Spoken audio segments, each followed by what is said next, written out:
जैसे कि हमने लास्ट वीडियो में देखा था about the aggregate demand and its component, आज हम लोग पढ़ेंगे कि behaviour of AD and what is aggregate supply and what are their components. ठीक है, जिसने पहले वीडियो नहीं देखी थी, जो या मिस कर दी है एडी एंड इट्स कंपोनेंट वाली, वो जाके देख सकते हैं। मैंने डिस्क्रिप्शन पे लिंक भेज दिया है, शेयर कर दिया है। तो आज हम लोग पढ़ते हैं what is the behaviour of AD. Okay, तो हमारा जो आज का टॉपिक है वो है behaviour of AD, that is aggregate demand. Last video में हमने एग्रीगेट डिमांड क्या होता है, कितने कंपोनेंट्स हैं, that is C plus I plus G plus X minus M।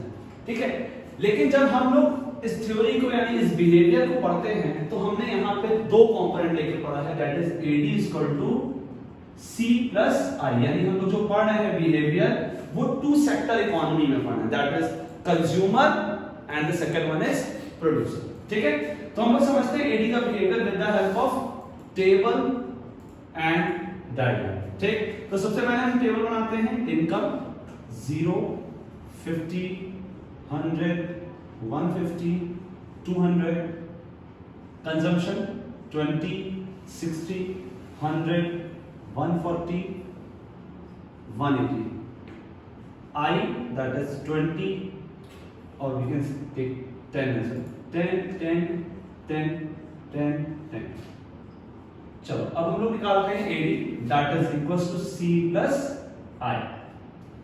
20 plus 10 30, 70, 110, 150 and 190।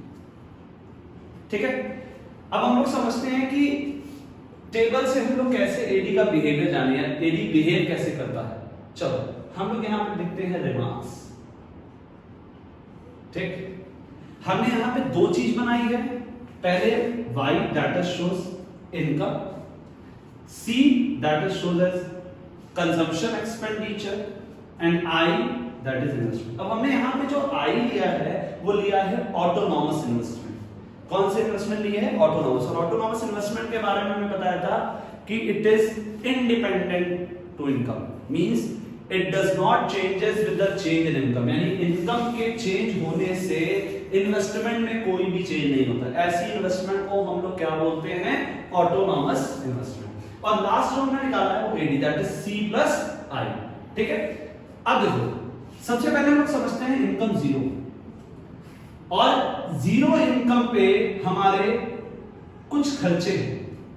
क्या हैं खर्चे? That is 30।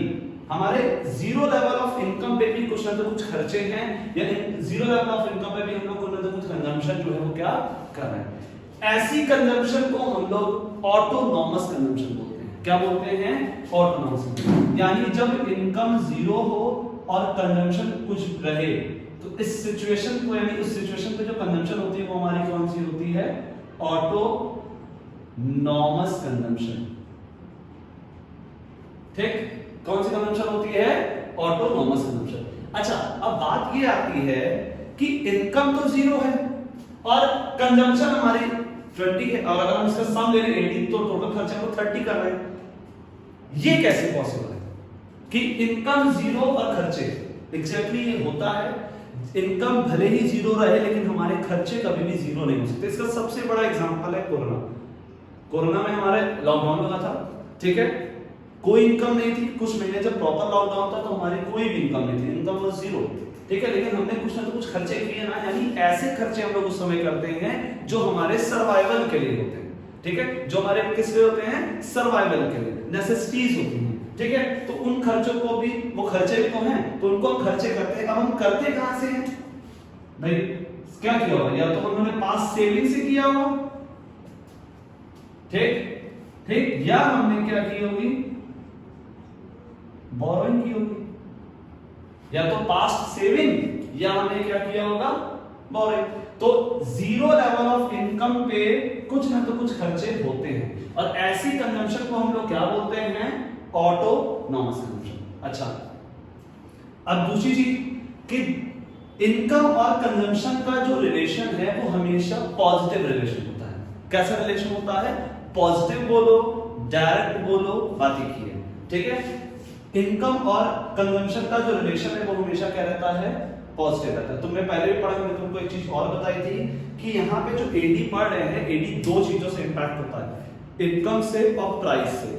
प्राइस से रिलेशन हमारा इनवर्स होता है और इनकम से हमेशा हमारा रिलेशन डिमांड का डायरेक्ट होता है, ठीक है। तो इनकम के बढ़ने से हमेशा हमारे खर्चे जो हैं वो क्या होंगे, बढ़ेंगे, ठीक। अच्छा अब देखो, इनिशियली तुम्हारे खर्चे तुम्हारे ज्यादा हैं और इनकम हमारी क्या है, कम है, ठीक है। लेकिन जिस लेवल पे इनकम और खर्चा, अभी हम एडी को एज अ होल लेके चल रहे हैं, ठीक है। बाकी हम कंजम्पशन के बारे में भी पढ़ेंगे, इनकम का कंजम्पशन कैसा रिलेशन है और इन्वेस्टमेंट को हमको बताएंगे, ठीक है। तो इनकम और खर्चे जहां पे इक्वल हो रहे हैं, जहां पे एग्रीगेट डिमांड इनकम के क्या हो रही है, इक्वल हो रही है, उस सिचुएशन के बाद देखो इनकम कम है, ये इनकम ज्यादा है और खर्चे क्या है, कम हो गए, ठीक है। यानी कि जिस लेवल तक इनकम और खर्चे इक्वल नहीं होते हैं, उससे पहले क्या होता है, हमारे खर्चे ज्यादा होते हैं। देखो इससे पहले हमारे खर्चे क्या है, ज्यादा है। एक पॉइंट पे जहां पे खर्चे और इनकम इक्वल हुए, उसके बाद देखो खर्चे कम हो जाते हैं और इनकम ज्यादा हो जाती है, यानी पीपल स्टार्ट सेविंग, यानी क्या करना स्टार्ट कर देते हैं हम लोग, सेविंग करना स्टार्ट कर देते हैं, ठीक है। और ऐसे पॉइंट को क्या बोलते हैं, जहां पे खर्चे और इनकम इक्वल होते हैं। जिस पॉइंट पे हमारे खर्चे और इनकम जीरो इक्वल होते हैं, जीरो कह रहे हैं, इक्वल होते हैं, उसको हम लोग बोलते हैं क्या, ब्रेक इवन पॉइंट। क्या बोलते हैं, ब्रेक इवन पॉइंट, ठीक। तो ये हमारा जो है ये बिहेवियर है, और बिहेवियर को अभी क्विक उसमें पढ़ते हैं। इनकम हमने शो किया, खर्चे शो किए, और कंजम्पशन और इन्वेस्टमेंट और एडी, ठीक है। इनकम बढ़ा, खर्चे भी हमारे बढ़ेंगे, ठीक है, because there is always a direct relationship between income and expenditure या इनकम एंड डिमांड, ठीक है। और यहां पे क्या पढ़ा, जब इनकम जीरो है तो कुछ ना तो कुछ मिनिमम खर्चे रहेंगे, या तो वो पास सेविंग से किए जाएंगे या तो वो बोरिंग। और ये कैसे खर्चे होते हैं, just done for the survival, ये सर्वाइवल के लिए हम लोग करते हैं। दूसरी चीज, उसके बाद क्या होता है, इनकम ज्यादा, खर्चे ज्यादा होते हैं और इनकम कम होती है। उसके बाद इनकम और खर्चे इक्वल होते हैं, और इस पॉइंट के बाद खर्चे कम हो जाते हैं और इनकम ज्यादा हो जाती है, ठीक है। तो ये हमारा स्केड्यूल है, ठीक। इसके बाद जो हम पढ़ेंगे वो हम पढ़ेंगे क्या, एडी का कर्व। अब हम लोग जो पढ़ेंगे वो पढ़ेंगे एडी का कर्व। हमने टेबल समझ ली, ठीक है। अब हम लोग समझते हैं कि एडी कर्व कैसे बनता है, ठीक है। देख लो, देखो बेटा,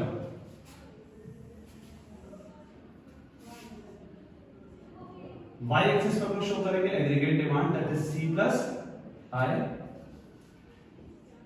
x एक्सिस पे हम लोग शो करेंगे क्या, इनकम, ठीक है। अब देखो, अब हम इसको बनाते हैं डायग्राम को। I हमेशा पैरेलल टू क्या बनेगा, x एक्सिस। क्यों, क्योंकि I जो होता है वो हमारा क्या होता है, कांस्टेंट होता है at each level of income, क्योंकि I स्टैंड फॉर इन्वेस्टमेंट, और which type of investment, that is autonomous investment, जो हर लेवल ऑफ इनकम पे क्या रहती है, कांस्टेंट रहती है, ठीक। दूसरा कंजम्पशन, दैट इज C, जो हम कभी भी जीरो से नहीं बनता। इनकम जीरो हो सकती है बट खर्चे कभी भी जीरो नहीं हो सकते, ठीक है। और कंजम्पशन का जो कर्व है वो बनता है अपवर्ड स्लोपिंग।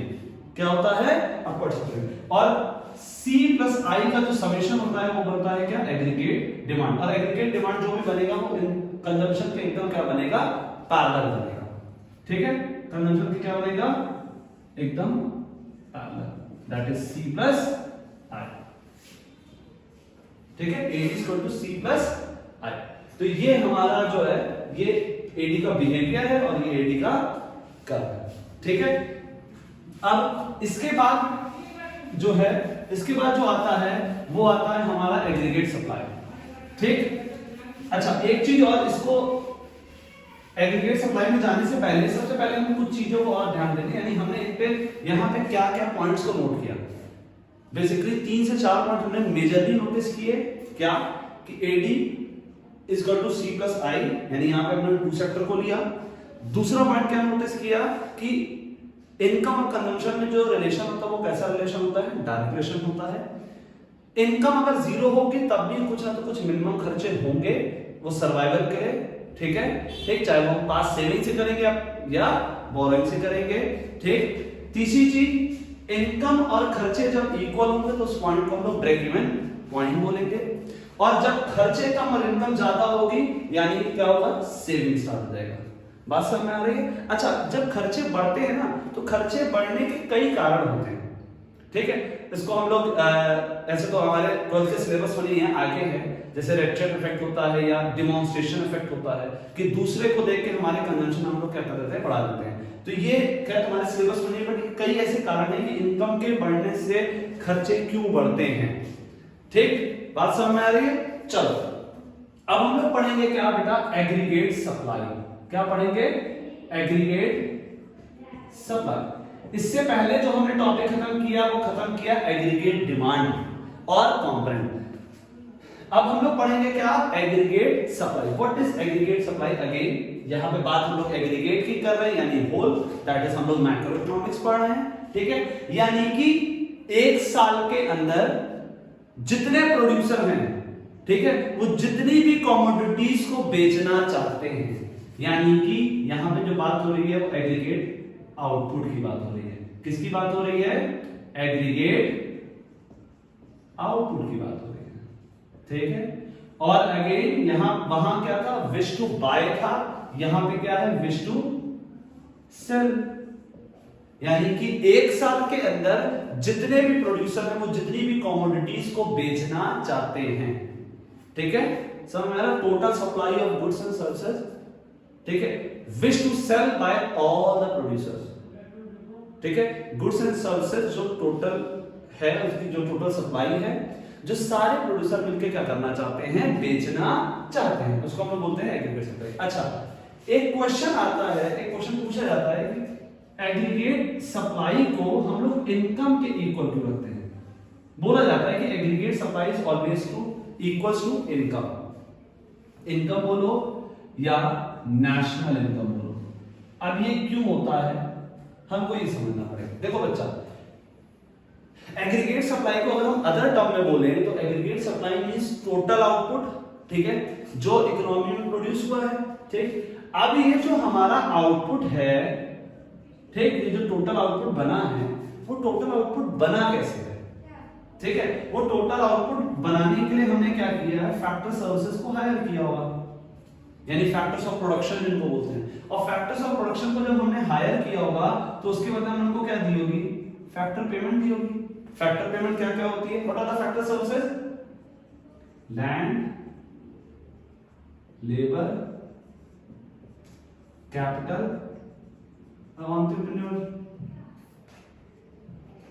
लैंड को मिलता है रेंट, लेबर को मिलती है वेजेस, कैपिटल को मिलती है क्या, इंटरेस्ट, एंटरप्रेन्योर को क्या मिलता है, प्रॉफिट मिलता है, ठीक। तो ये हमारी फैक्टर्स ऑफ प्रोडक्शन है, इनको फैक्टर सर्विसेज जो हमने हायर करते हैं और उनके बदले हमको क्या देते हैं, फैक्टर पेमेंट देते हैं, ठीक है। अब हम लोग फैक्टर सर्विसेज हो सकता है कि with in the domestic territory से हायर किया हो, ठीक है, या हमने कहां से हायर किया हो, हमने बाहर से। तो डोमेस्टिक भी हो सकती है एज वेल एज नेशनल भी हो सकती है।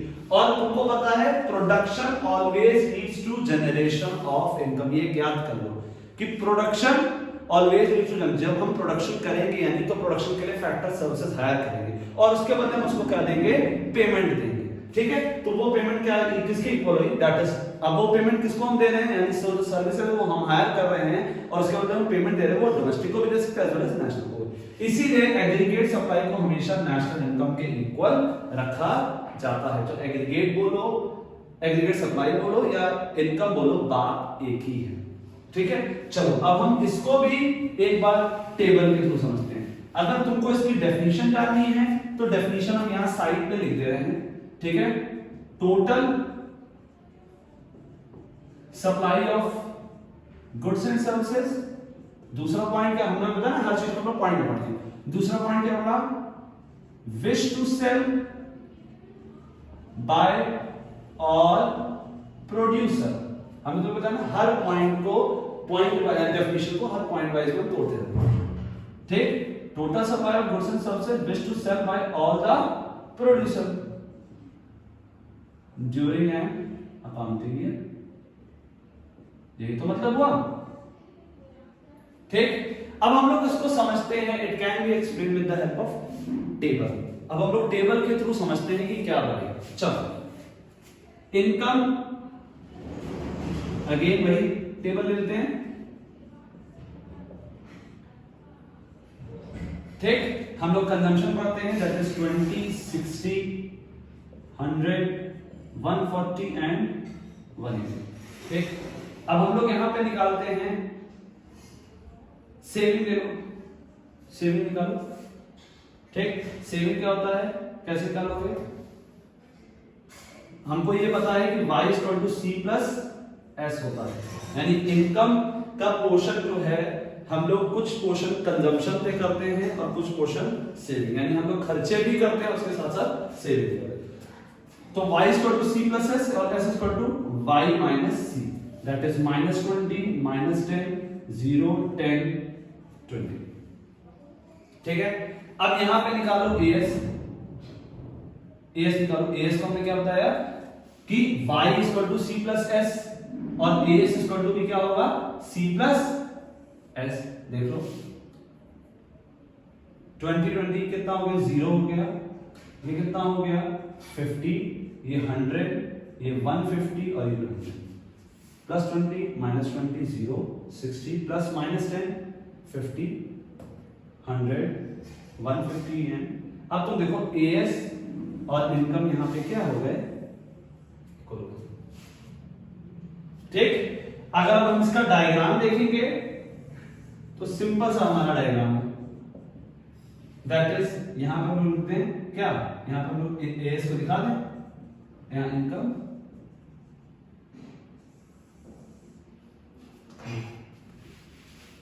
एकदम एएस बोलो या तुम्हारा क्या बोलो, और ये हमेशा जो बनता है ये तुम्हारा बनेगा क्या बेटा, 45 डिग्री। बात समझ रहे, 45 डिग्री, दैट मींस कि हम लोग इनकम जो करते हैं इस इनकम से कुछ पोर्शन हम लोग कंजम्पशन पे करेंगे और कुछ पोर्शन हम लोग किस पे करेंगे, सेविंग से। ठीक है, तो इनकम को हमेशा हम दो पार्ट में स्प्लिट करते हैं, that is consumption plus saving. बात समझ में आ रही है? अच्छा, तुमने एक चीज और ध्यान दी कि जब इनकम और खर्चे इक्वल होते हैं तो सेविंग तुम्हारी क्या होती है, 0 होती है।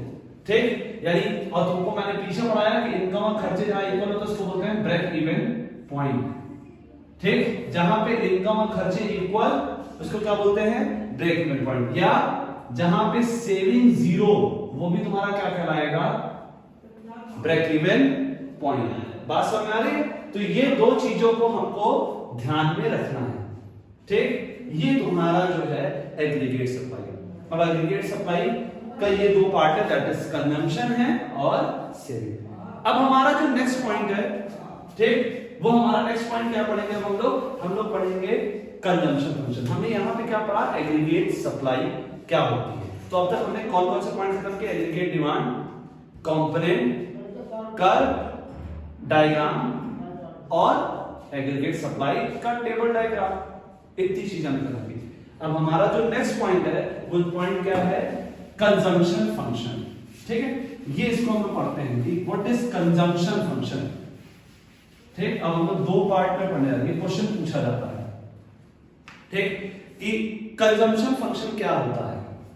चलो हेडिंग डालते हैं कि कंजम्पशन फंक्शन,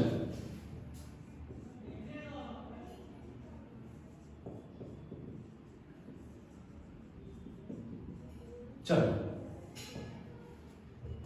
तो हमें ये तो पता लग गया कि जो हमारी इनकम होती है वो दो पार्ट में स्प्लिट होती है। ठीक है, दो पार्ट में स्प्लिट होने का मतलब क्या है कि एक कुछ पोर्शन हम लोग खर्चा करेंगे और कुछ पोर्शन हम लोग क्या करेंगे, सेविंग करेंगे। तो अब हम लोग जो पढ़ने जा रहे हैं हम लोग पढ़ रहे हैं कंजम्पशन आखिर फंक्शन कैसे करता है, और ये कुछ नया नहीं पढ़ने जा रहे हैं, ये हम पीछे ऑलरेडी पढ़ कर आए हैं। ठीक है, कुछ इसमें नया नहीं पढ़ना है, क्योंकि हमें पता है कि कंजम्पशन में जो चेंज होगा, ठीक है, वो इनकम के चेंज होने से ही होगा। यानी कंजम्पशन में जो फंक्शन होगा, फंक्शन में से एक प्रोसेस यानी जो चेंज आएगा वो किसकी वजह से आएगा, इनकम की वजह से। और ये हमको ऑलरेडी पता है कि कंजम्पशन जो फंक्शन वो पूरा का पूरा किस पे डिपेंड होगा, इनकम पे। यानी कि C is the function of Y।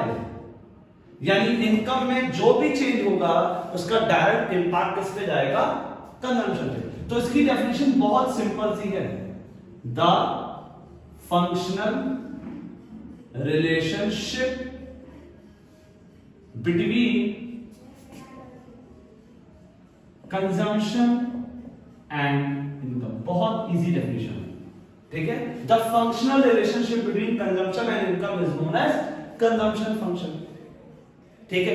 Again the same process, it can be explain with the help of table and diagram. अब देखो बच्चा, अगेन वही इनकम बना ली हम लोगों ने, ठीक, और दूसरा क्या बना लिया? कंजम्पशन बना लिया। चलो, इनकम जीरो, तब भी हमारे कुछ ना कुछ मिनिमम खर्चे रहते हैं। ऐसे खर्चों को हम लोग क्या बोलते हैं? Autonomous consumption. क्या बोलते हैं? Autonomous consumption, which is always denoted by C bar, जिसको हम लोग किससे डिनोट करते हैं? सी बार से। अच्छा, उसके बाद खर्चे ज्यादा होते हैं और इनकम कम होती है। जिस पॉइंट पे खर्चे और इनकम इक्वल हो गए उसको हम लोग क्या बोलते हैं? Break even point. और उसके बाद खर्चे कम हो जाते हैं और इनकम हमारी क्या हो जाती है? ज्यादा। क्यों? क्योंकि पीपल स्टार्ट सेविंग। ये तुम्हारा बेसिक कंजम्पशन का फंक्शन है, ठीक है। अब हम इसको डायग्राम के बेस पे समझते हैं। डायग्राम मैं इधर बना देता हूं, ठीक। ये हमारा होगा कंजम्पशन, ये हमारी होगी क्या? इनकम। ये हमारे इनकम बनी, ये हमारे कंजम्पशन बनी, ठीक। तुम्हें पता है कंजम्पशन कभी भी जीरो से नहीं हो सकती। इनिशियली तुम्हारा कंजम्पशन जो है वो इनकम से ज्यादा होता है, ठीक। इस पॉइंट पे क्या हो रहा है? कंजम्पशन और इनकम आपस में इक्वल हो जा रहे हैं, जिसको हम लोग क्या बोलेंगे? Break even point. और उसके बाद इनकम देखो ज्यादा हो गई और खर्चे हमारे कम हो गए, यानी इस सिचुएशन पे सेविंग पॉसिबल नहीं। यानी इस सिचुएशन को हम और क्या बोल सकते हैं?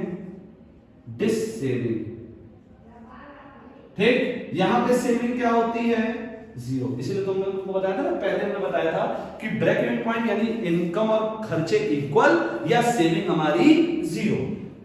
उसके बाद क्या है? जब इनकम ज्यादा हो जाती है यानी पीपल स्टार्ट सेविंग, ठीक। तो हमने इस कंजम्पशन फंक्शन में तीन चीज सीखी, ठीक है। पहला क्या कि इनकम जीरो होगी तो कुछ ना कुछ खर्चे होंगे, जिसको हम लोग क्या बोलते हैं? Autonomous consumption, which is always denoted by C bar. Second चीज, इनकम जब कम होती है खर्चे ज्यादा होते हैं, दैट इज डिस सेविंग। जब खर्चे इनकम इक्वल होते हैं तो ब्रेक इवन पॉइंट यानी सेविंग जीरो। और जब इनकम ज्यादा और खर्चे कम तो उसको बोलते हैं सेविंग, ठीक है। अब हम लोग जो पढ़ेंगे वो पढ़ेंगे प्रोपेंसिटी टू कंज्यूम, ठीक है। हम लोग क्या पढ़ेंगे? Propensity to consume. हमारा जो प्रोपेंसिटी टू कंज्यूम का मतलब है, प्रोपेंसिटी मतलब होता है कैपेसिटी टू कंज्यूम। और तुमको पता है कि कंजम्पशन करने की जो कैपेसिटी है, जो पावर है, जो एबिलिटी है, वो कहां से आती है? हमेशा इनकम से आती है। किससे आती है? इनकम से आती है, ठीक है। तो हमारा जो नेक्स्ट टॉपिक है that is propensity to consume. अब इसमें दो पार्ट हो गए हैं। एक होता है एवरेज प्रोपेंसिटी टू कंज्यूम और एक होता है तुम्हारा marginal propensity to consume, that is average propensity to consume और ये होता है मार्जिनल प्रोपेंसिटी टू कंज्यूम, ठीक है। एवरेज ऑब्वियस सी बात है, always depend upon the total. Average कैसे होता है? टोटल पे तो डिपेंड होता है, ठीक है। तो एवरेज प्रोपेंसिटी टू कंज्यूम क्या कह रहा है? It is a ratio between total consumption and total income, ठीक है। यानी कि तुम्हारी कितनी तुम टोटल कंजम्पशन कर रहे हो करस्पॉन्डिंग टू टोटल इनकम, ठीक है। उस रेशियो को हम लोग क्या बोलेंगे, एवरेज प्रोपेंसिटी कंज्यूम, यानी it is a ratio between total consumption and total income, that is denoted by C upon Y। चलो अब हम लोग देखते हैं इसको क्या होता है, ठीक है। डेफिनेशन समझ में आ गई ना, it is a ratio between total consumption and total income, ठीक है, या कह सकते हैं total consumption corresponding to total income, इस तरीके से लिख सकते हो। तो एपीसी का फॉर्मूला क्या होता है, C अपॉन Y। चलो तो पहला 20 upon 0 that is infinite, can't be determined, ठीक। दूसरा क्या होगा 60 upon 50 that is 1.2, 100 upon 100 that is 1, 140 upon 150 that is 0.93 and 150 upon 200 that is 0. ये हमारा एवरेज प्रोपेंसिटी टू कंज्यूम कर लिया, ठीक है, कंजम्पशन अपॉन इनकम, ये हमारा फॉर्मूला। अच्छा अब इसमें कुछ हमको चीजें जो नोट करने वाली है वो हमको पढ़नी पड़ेगी, और ये बेटा एमसीक्यूज में 101% पूछा जाता है, एमसीक्यूज में ये जरूर आता है इस तरह के क्वेश्चन। तो हमने इस चीज से क्या सीखा, तीन चीज सीखी कि APC can be greater than 1, हमारा एपीसी जो है वो ग्रेटर देन 1 हो सकता है, देखो है, लेकिन ये कंडीशन कब हुई है, जब हमारे खर्चे जो इनकम से क्या हैं ज्यादा, ठीक है। तो एपीसी हमारा ग्रेटर देन, क्योंकि उस सिचुएशन में हमारी डिस सेविंग होती है, क्या होती है, डिस सेविंग। दूसरा पॉइंट जो नोट करना, APC can be equal to 1, APC equal to 1 होता है, कब होता है, ब्रेक इवन पॉइंट में, यानी कि खर्चे और इनकम इक्वल होते हैं, और सेविंग क्या होती है, 0 होती है, ठीक। इसके बाद आता है third point that is APC can less than 1, ठीक, APC can be less than 1, ठीक है। ये कब हो सकता है, जब हमारे खर्चे कम और इनकम क्या हो, ज्यादा, यानी उस समय क्यों लेस देन 1 हो गया, क्योंकि कुछ पार्ट हम क्या करने लगे हैं, सेव करने लगे। तो ये तुम्हारा बेसिक सा एपीसी है, ठीक है। और अगर हम इसका सिंपल सा डायग्राम बनाते हैं, तो हम लोग अगर इसका सिंपल सा डायग्राम समझते हैं क्या होता है, तो आज देख लेते हैं डायग्राम।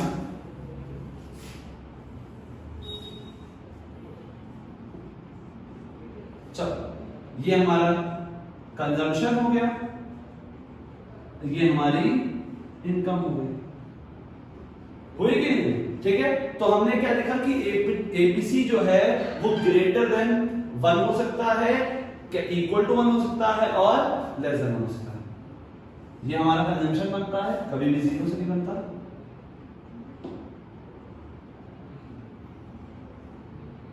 यानी ये टोटल इनकम और ये क्या है, टोटल कंजम्पशन, यानी जो एपीसी क्या है, ये तुम्हारा एपीसी शो कर रहा है, ये total consumption upon total income. ये हमने डायग्राम के थ्रू तुमको एपीसी जो है वो समझा दिया, ठीक है। यानी ये हमारी इनकम हो गई, और ये तुम्हारा खर्चा, यानी total consumption upon total income हो गई, ठीक है। इतनी बात समझ में आई। चलो अब हम लोग इसको रद्द करते हैं। अब हमारा जो नेक्स्ट पार्ट है, वो नेक्स्ट पार्ट क्या शो करता है, नेक्स्ट पार्ट शो करता है तुम्हारे एमपीसी को, एमपीसी यानी मार्जिनल प्रोपेंसिटी टू कंज्यूम। बेटा थोड़े से एक दो वर्ड जो है वो मर्ज हो जाते हैं वो लिखने के तरीके पे, ठीक है, बाकी समझ बोलना हो तो आप लोग समझ ही लोगे, मार्जिनल MARGINAL, ठीक है। वो बोलने लिखने में थोड़ा सा मर्ज हो जाते हैं, थोड़ा सा तेज लिखते हैं तो उस पे हो जाता है, ठीक है। तो marginal propensity to consume, again अब मार्जिनल वर्ड है, हम लोग 11 में इस वर्ड का बहुत यूज किया है, ठीक है। तो मार्जिनल वर्ड का मतलब होता है बेटा एडिशनल, यानी तुम्हारे इनकम में के चेंज होने से कितना कंजम्पशन में चेंज आया, यानी it is the ratio between change in consumption due to change in income. जिसमें चेंज आता है वो हमेशा न्यूमरेटर में लिखा जाता है और जिसकी वजह से आता है वो हमेशा डिनोमिनेटर में। यानी कि कंजम्पशन में कितना चेंज आया इनकम के चेंज होने से, उस प्रोपोर्शन को हम क्या बोलेंगे, उस रेशियो को हम क्या बोलेंगे, मार्जिनल प्रोपेंसिटी टू कंज्यूम। अब देखो कैसे निकालेंगे, पहला डैश, दूसरा कितने का चेंज हो रहा है 40 का, ये कितने का चेंज हो रहा है 50 का, अगेन 40 अपॉन 50, 40 अपॉन 50, 40 अपॉन 50।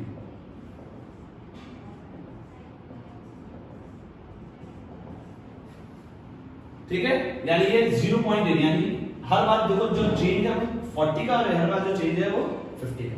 ठीक है, तो तुम्हें इससे क्या पता लग गया कि MPC is always less than 1। ठीक है, एमपीसी तुम्हारा लेस देन 1। अब देखो कंडीशन देख लो, क्या इस तरीके कंडीशन बना के क्वेश्चंस कभी कभार पूछे जाते हैं। ठीक है, अभी जब मैं चैप्टर खत्म होगा एडी पूरा तो मैं एक एमसीक्यू अपलोड कर दूंगा। ठीक है, उसको याद हो सकता है कि अगर हमारे पास पॉसिबल टाइम रहा तो हम लोग उस एमसीक्यूज को एक दिन मैं एमसीक्यूज की क्लास रख दूंगा जिसमें हम लोग सिर्फ एमसीक्यूज को सॉल्व करेंगे।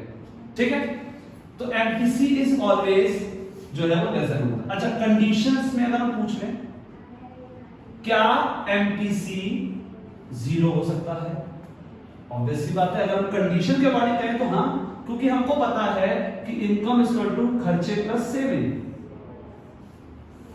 ठीक, जब हम सारी इनकम उठा के सेव करते, हालांकि पॉसिबल नहीं है क्योंकि इनकम 0 हो सकती है लेकिन खर्चे कभी भी 0, पर कंडीशन लगा के अगर ये क्वेश्चन पूछ लिया जाए कि क्या ऐसी सिचुएशन होगी अगर हम एमपीसी को 0 रख दें, तो हम सारे इनकम उठा के क्या कर दे, सेव कर दे और खर्चों को क्या कर दे 0। अगेन कंडीशन, क्या एमपीसी 1 हो सकता है? हाँ, जस्ट इसका मतलब हम अब की बार सारे खर्चे उठा, इनकम उठा के क्या कर दे, खर्चा कर दे और अब की बार सेविंग क्या कर दे 0। तो तुम्हारा ये कंडीशन हो सकती है, हो सकती है। तो ये जो है इस तरीके के जो क्वेश्चंस है वो पूछे जाते हैं। ठीक है, अगर इसको डायग्राम के थ्रू समझना है अगेन बहुत इजी है। हमने तुमको पहले बताया था कि बस एक बार हमको बेसिक टर्मिनोलॉजी समझ में आ जाए, उसके बाद हमारे लिए बहुत बड़ा टास्क नहीं। ठीक है,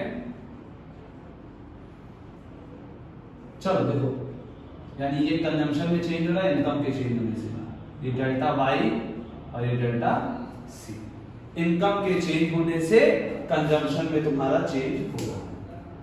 बात समझ में आ रही है? ये हमारा कंजम्पशन फंक्शन जो है वो हुआ। अच्छा, एक चीज और इसमें आती है, छोटी सी चीज आती है, that is algebraic expression। algebraic expression, what is algebraic expression means consumption function कैसे निकालते हैं। तो इसका सिंपल सा फॉर्मूला होता है c = c bar plus b bar। c bar दोबारा रिमाइंड करो, c bar मैंने बताया था, c bar stand for autonomous consumption. ये क्या होता है हमारा ऑटोनॉमस कंजम्पशन। ठीक है, अरे फिर मत हो गया। ठीक है, और y दैट इज इनकम और b स्टैंड फॉर एमपीसी। ठीक, तो हमारी जो टेबल है 0, 50, 100, 150, 200, कंजम्पशन है 20, 60, 100, 140 एंड 180। ठीक है, तो हमारा ये कंजम्पशन फंक्शन हो गया। ठीक, अब देखो निकालते हैं इसको कैसे, अब इसको प्लॉट कैसे करना है। चलो, अब कंजम्पशन कैसे निकालते हैं। मान लो हमने कहा कि कंजम्पशन हमारी ऑटोनॉमस कंजम्पशन तो हमारा सेम रहेगा क्योंकि वो एक ही होता है, 0 लेवल ऑफ इनकम पे, दैट इज 20। ठीक, तो प्लस बी हमारा होता है एमपीसी, और एमपीसी अभी हमने निकाला था, हर लेवल पे एमपीसी हमारा कितना था 0.8। ठीक है, हमने बी रख दिया। अब हमको कंजम्पशन निकालना है। अब हम कोई भी लेवल ऑफ इनकम रख के हमको कंजम्पशन निकाल सकते हैं। मान लो फॉर एग्जांपल हमने रखा 50 पहले मान रखा, ठीक। इनकम हमने 50 रखा, 20 प्लस 5 8 40, कंजम्पशन देखो 60 आ गई, ठीक। चलो 100 रख के देख लेते हैं, 100 रख के देख लो, यहां पे मैं क्या रखा 100, 20 प्लस 80 दैट इज, ठीक है। तो ये अलजेब्रिक एक्सप्रेशन होता है जिसके बेस पर हम लोग कंजम्पशन को निकालते हैं। इसकी जरूरत पड़ती है हम लोग जब कंजम्पशन का या एडीएस का चैप्टर का न्यूमेरिकल को सॉल्व करते हैं, ठीक है। आज के लिए इतना ही, ठीक है। आई होप आपको ये वीडियो पसंद आई होगी, पसंद आई है तो लाइक करिए, सब्सक्राइब करिए, शेयर करिए। आज के लिए इतना ही, टिल देन बाय बाय।